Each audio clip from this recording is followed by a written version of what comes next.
This is Wide Angle with Ashok Vyas.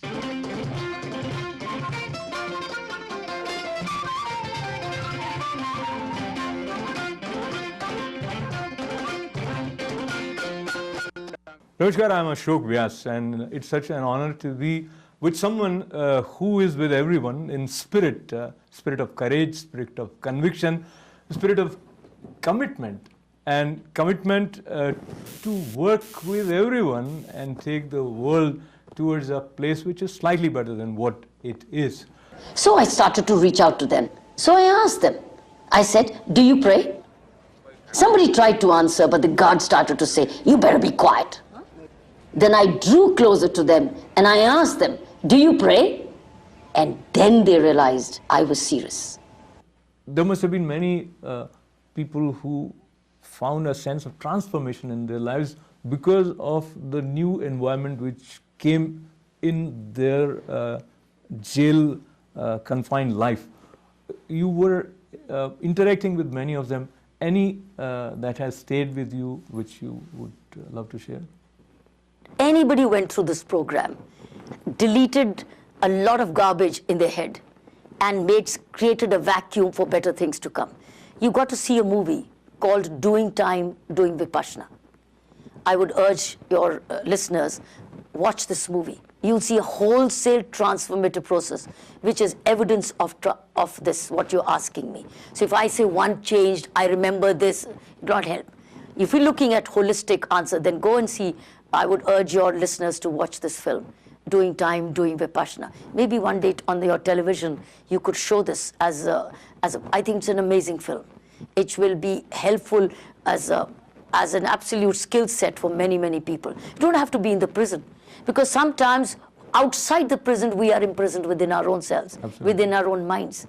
So I think it's, you may be not within the walls, but you may be creating your own walls. And you're imprisoned in your own body and in your own mindset.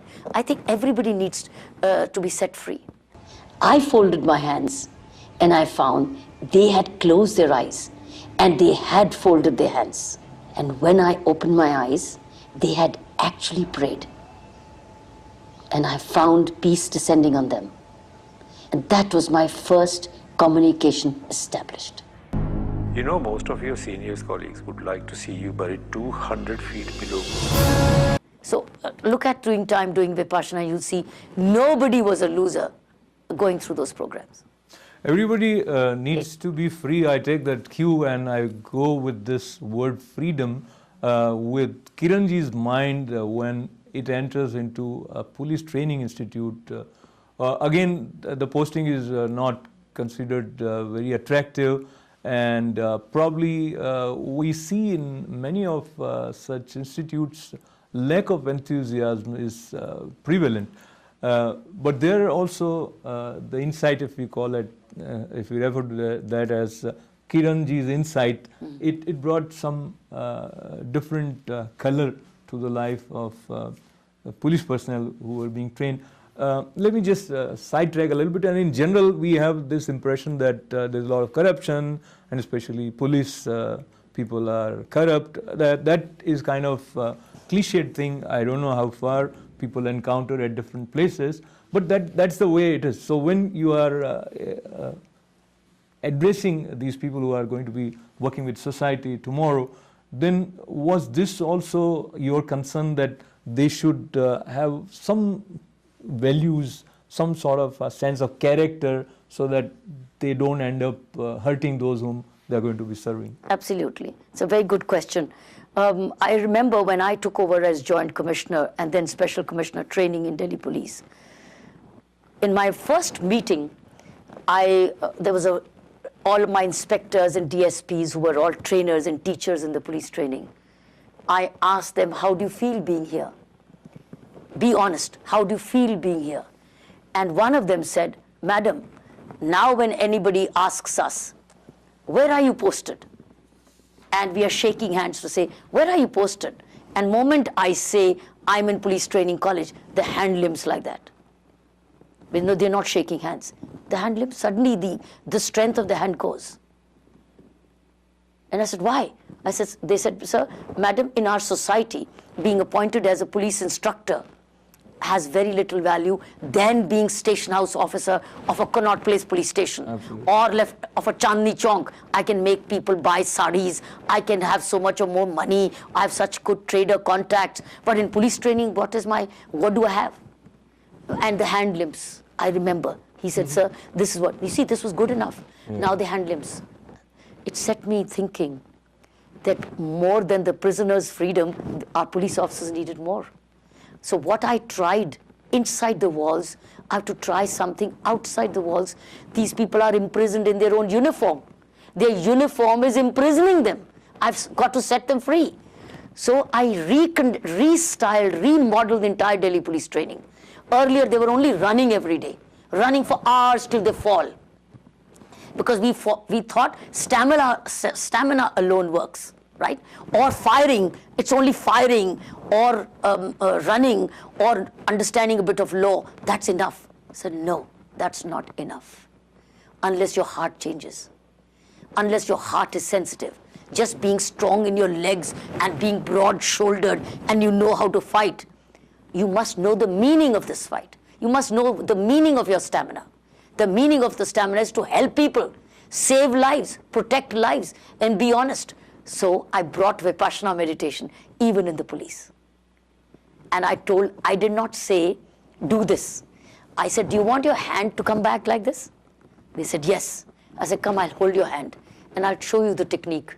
So the first largest police officers Vipassana meditation program happened in Delhi police training. For the first time, we set up a Vipassana training program in the police training college. I sat the program with them. Thousands of police officers sat. They did Art of Living course. They did the Vipassana course. And when they passed out from the program, so it was in the same package. They would run, they would learn law, they would learn to shoot, but they had a human heart also developed. These were smiling police officers. Even now, when after all these years of programs they've done, if I come across a smiling police officer who salutes me, I know he's a Vipassana meditator. He's done it because he's happy within. He's a happier human being. So they became a happier, not a sulking human being, but a happier human being. That's the change which came.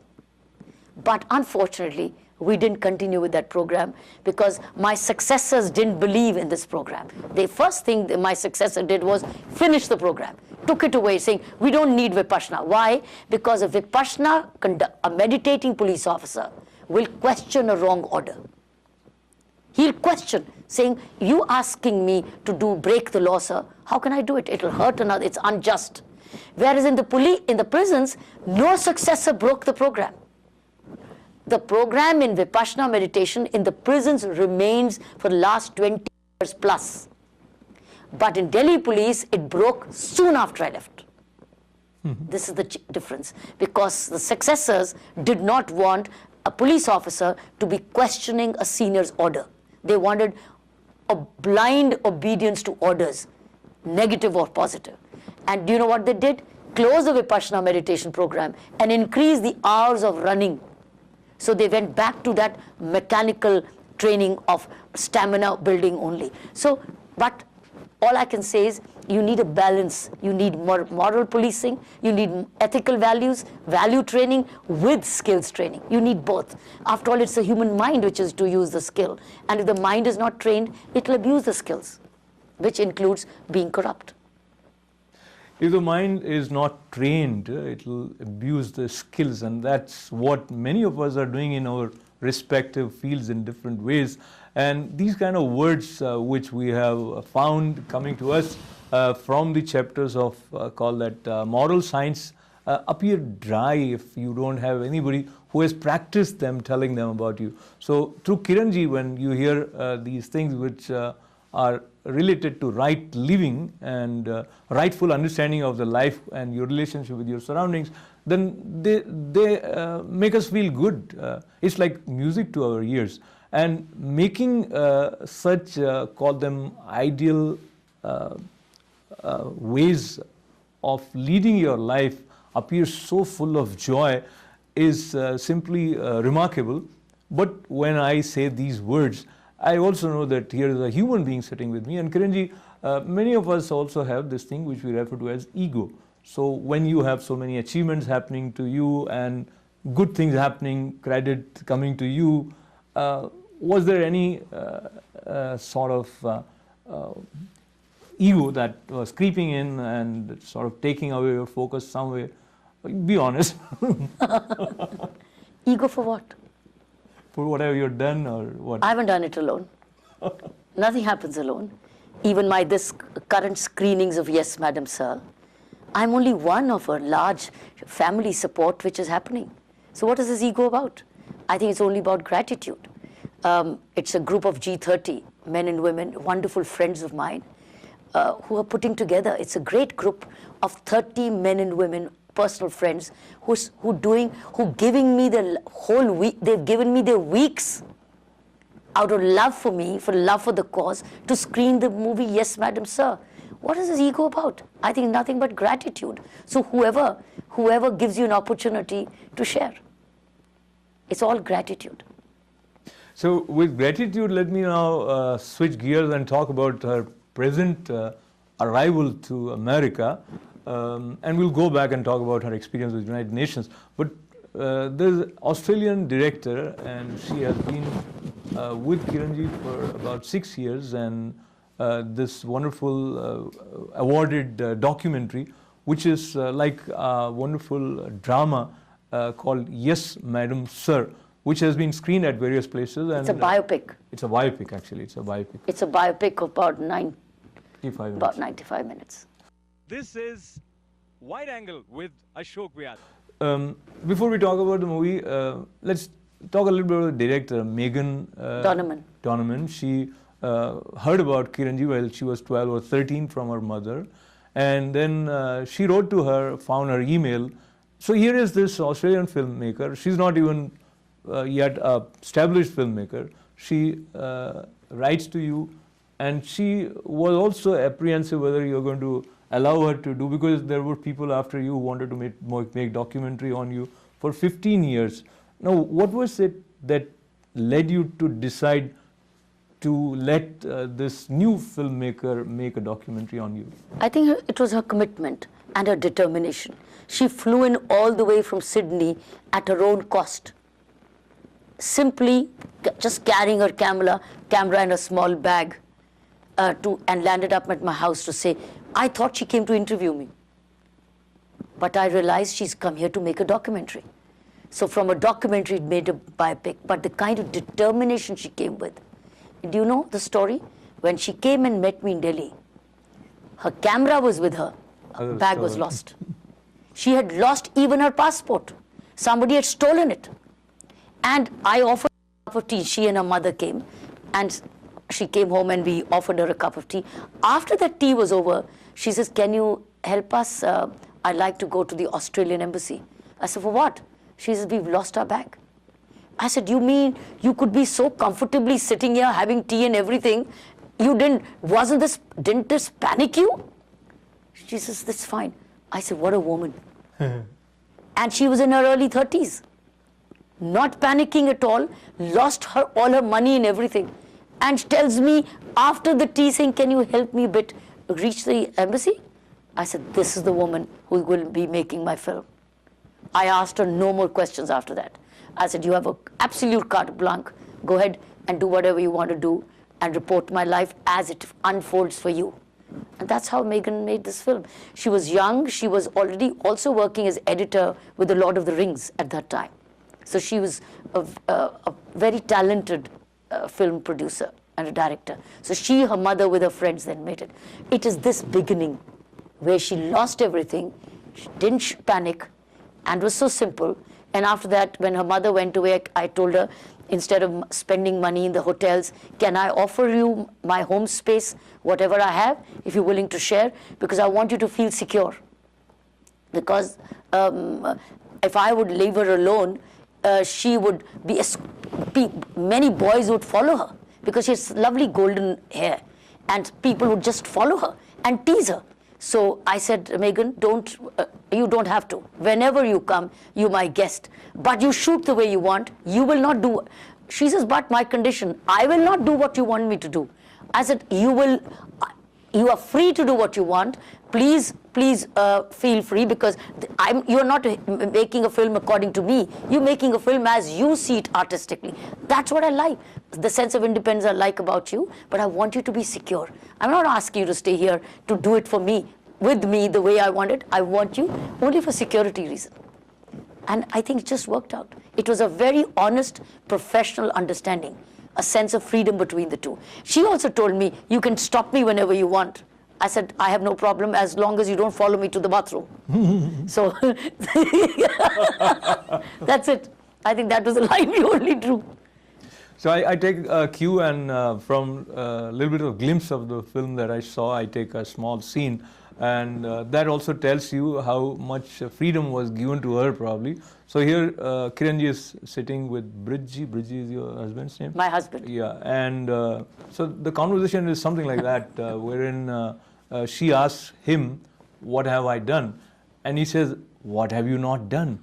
Now, when these two small sentences come your way, they tell a lot of story which is unspoken, but you want to say something about it. Let me just put in perspective.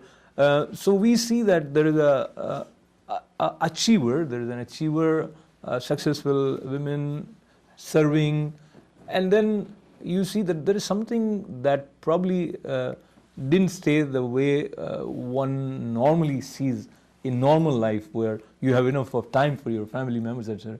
So you probably must have weighed these options in your mind sometimes, because probably you were conscious that something is not getting maybe adequate attention from you, and that also is taking away something from you, because it's like yagya, you give, you take, etc. So you want to say something from this point? See, I was in an unusual profession.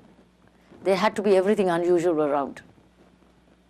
Nothing was conventional in my life. It was all ahead of its time. My job was ahead of its time. My personal life was ahead of its time. My parents were ahead of their time. Which parents before me sent their girl into the Indian Police Service? Nobody. I think it was an exceptional looking ahead, a life, first parents, the way I grew up during those times, being married without any dowry, being married in a temple without any rituals, and getting to work the next morning, back to work. There were no honeymoons. Back on the tennis court, having a reception where we both, my husband and I, spent. Everything was unconventional. Everything was writing its new rules. So this is the way even our life till now, we've been more soul partners rather than, so it's been a soul relationship more than a physical relationship, though we are both parents of a wonderful child. So I think it was an unconventional. Now it could be in many, many lives. Then it was ahead of its time. It's very scary. It's very difficult to live with her. Why? What have I done? I don't know. What haven't you done? Ahead of its time, and ahead of being the time always takes its toll, and also it has its own sense of fulfillment that is unfolded in very unconventional manner. My enemies would love to see me fail, and instead I emerged with international acclaim.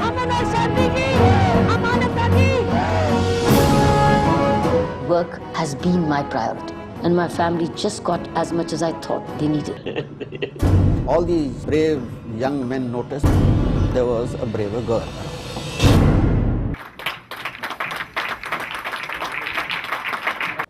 So we have succeeded in cherishing the presence of Kiranji with us here, and it's such an honor and pleasure and joy to be with someone who many people address as legend, because the values with which she has led her life, which she honestly and truthfully is sharing, and I think the experience of being chief peacekeeping police of the world for United Nations must have also brought an extra global perspective for you, or maybe you contributed something that you brought from India. How was that experience?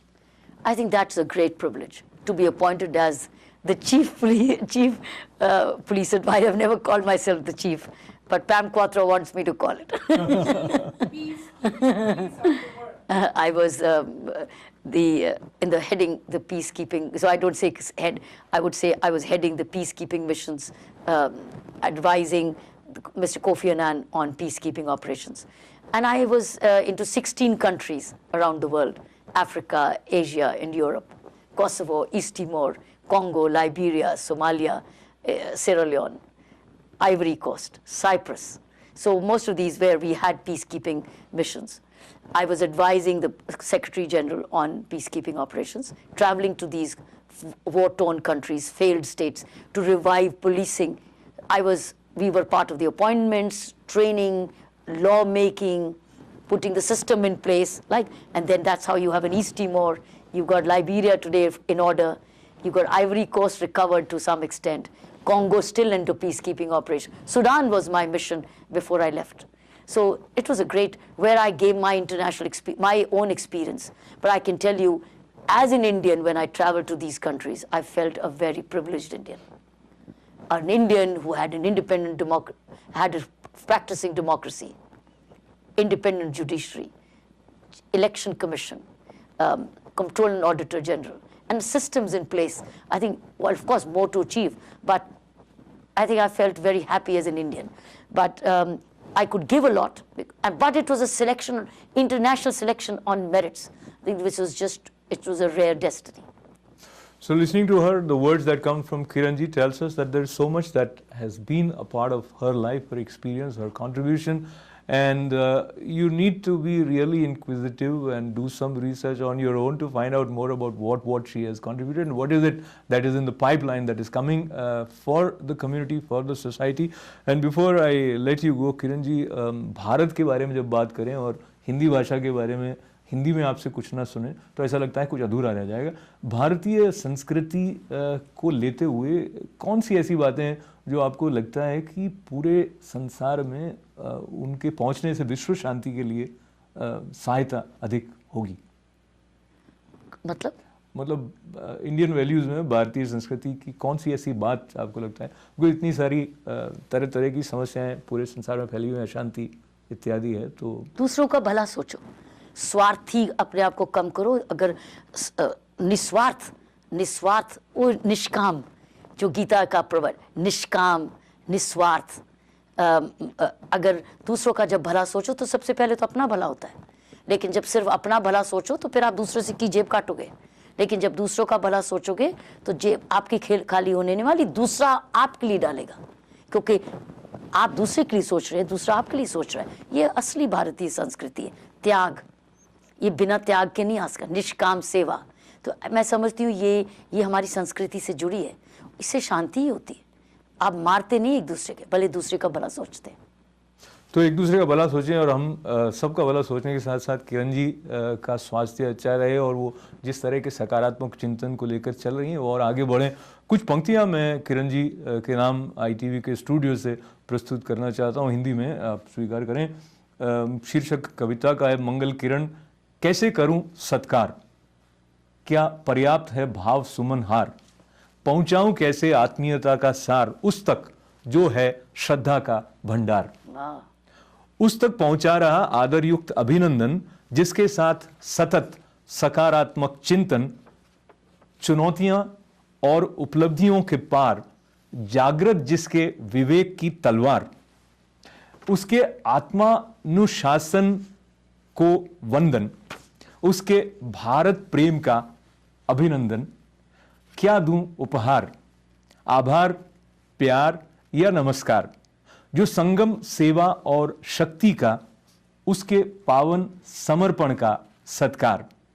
कहां से आता है उसमें निश्चय, कैसे हो रहती संकटों में निर्भय, जहां से पाती वह उल्लास आत्मविश्वास, पहुंचकर उसी अनंत स्रोत के पास, उसके साथ सर्वव्यापी की आराधना, निश्चल मन से जगत कल्याण की प्रार्थना.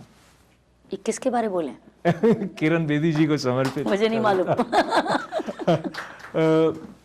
अभिव्यक्ति का जो सेतु है वो जिस प्रेरणा के मूल को लेकर और जहाँ शुभकामनाओं के साथ, मंगल कामनाओं के साथ बैठा है, वो मेरे साथ हैं किरण बेदी जी। आपका हमारे स्टूडियो में पधारने के लिए बहुत बहुत ये बहुत कोई देवी धन्यवाद है। देवता के बारे बोले हैं जो कि इधर नहीं है, स्वर्ग में होंगे। देवी देवताओं के साथ तो ये मैं नहीं हूँ। ये जो विनम्रता है वो बनी रहे, ये भी इस कविता में निहित है, तो ये कविता सार्थक हो रही है। सचमुच बहुत बहुत आनंद। आप कवि खुद हैं? जी। Thank you so much for it, wonderful. आप अपने घर पर बैठकर ताली बजा रहे हैं, हमारे स्टूडियो में हमारे साथ जो इस संवाद को सुन रहे हैं वो भी आनंदित हो रहे हैं। बहुत बहुत प्रेरणाओं के साथ आनंद का संचार करती है किरण जी की उपस्थिति, और जोड़ती है हमें हमारे सत्य से, करती है प्रेरित निष्ठा के साथ जीवन को अपनाने की ओर। वाह, thank you so much, thank you. हमारे साथ बने रहने के लिए आप सभी का आभार। अशोक व्यास को अनुमति दें। नमस्कार। This is Wide Angle with Ashok Vyas.